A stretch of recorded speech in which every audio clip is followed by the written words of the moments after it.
Assalamualaikum warahmatullahi wabarakatuh.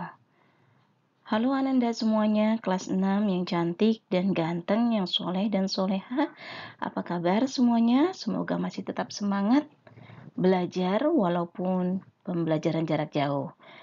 Tidak apa ya, yang penting kita harus ikhlas dan legowo, harus menerima dengan lapang dada walaupun kita tidak bisa ke sekolah ya.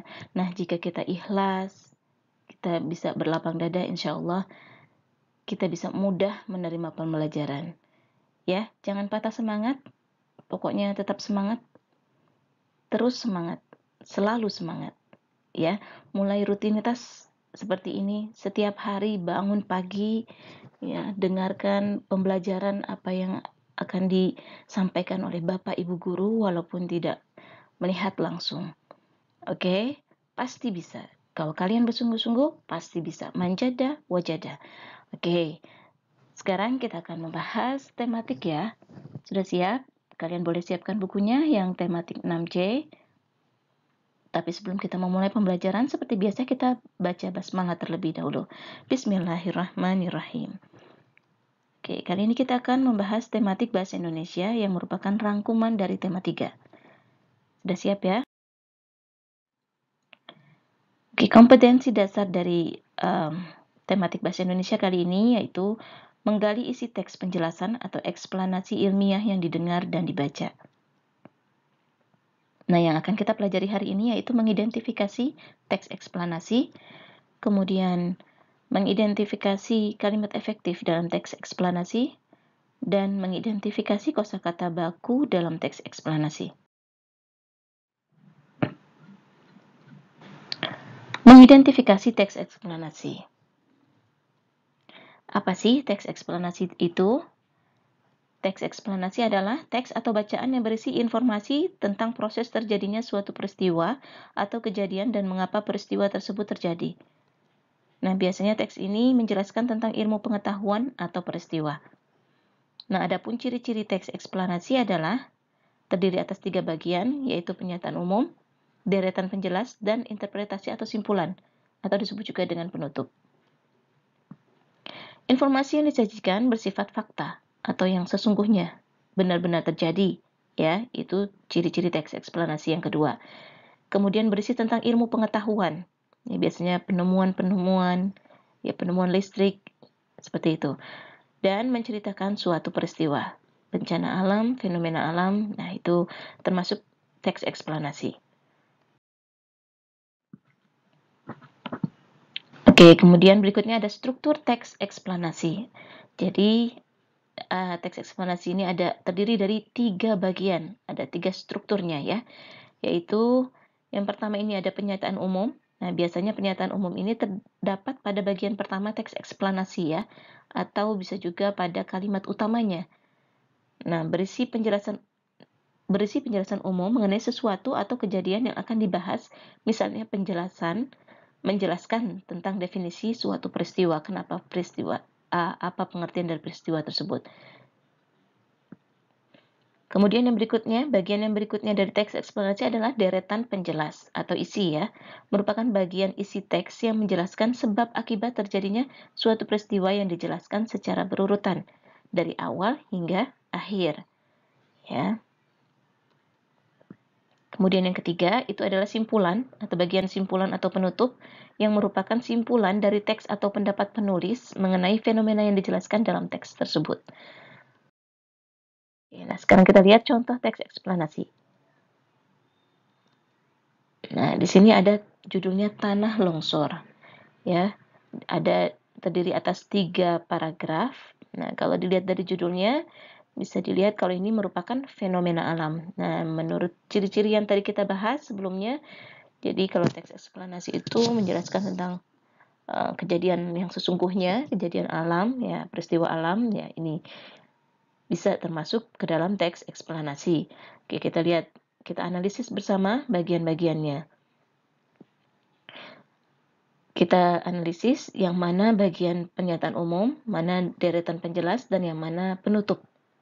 Oke, kita lihat tadi menurut pengertian yang deretan pernyataan umum, maksud gue ya, pernyataan umum di situ dibilang biasanya ada di paragraf pertama atau kalimat utama.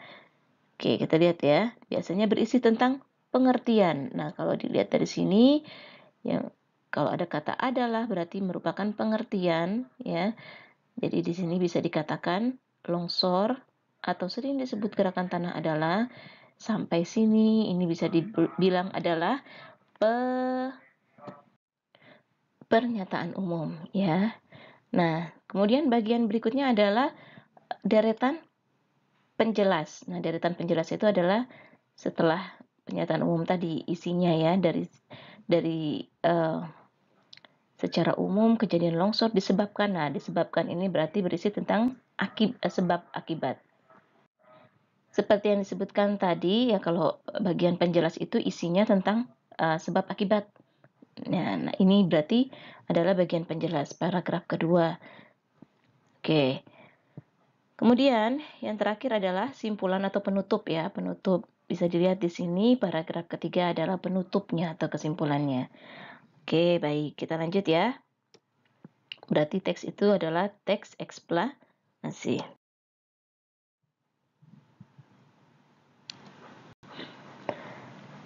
Oke, kita mengidentifikasi kalimat efektif dalam teks eksplanasi berikutnya. Nah, sebelumnya kalimat efektif ini sudah kita pernah pelajari di tema sebelumnya, yaitu tema 2 kemarin.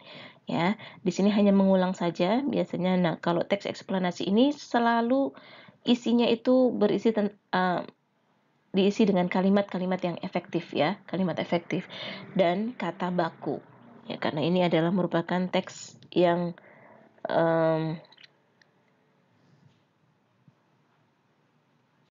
resmi dan ilmiah. Oke. Kita lihat ya, apa sih kalimat efektif itu?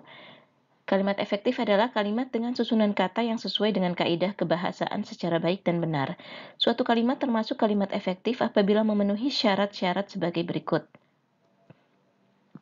Yang pertama, sesuai dengan EYD, ejaan yang disempurnakan.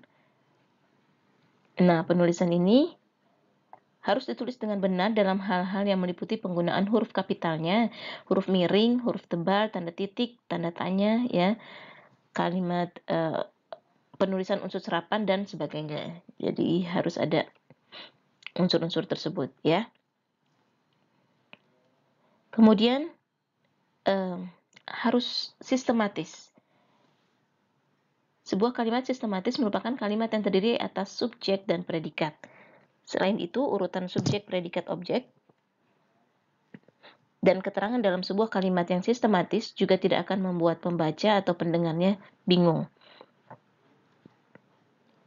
Kalimat efektif juga harus ringkas, singkat, dan jelas, tidak bertele-tele. Dan juga tidak ambigu, artinya memiliki lebih dari satu arti. Kalimat yang memiliki lebih dari satu arti tentu akan menyulitkan pembaca atau pendengar ketika memahami apa sebenarnya yang dimaksud oleh sebuah kalimat tersebut.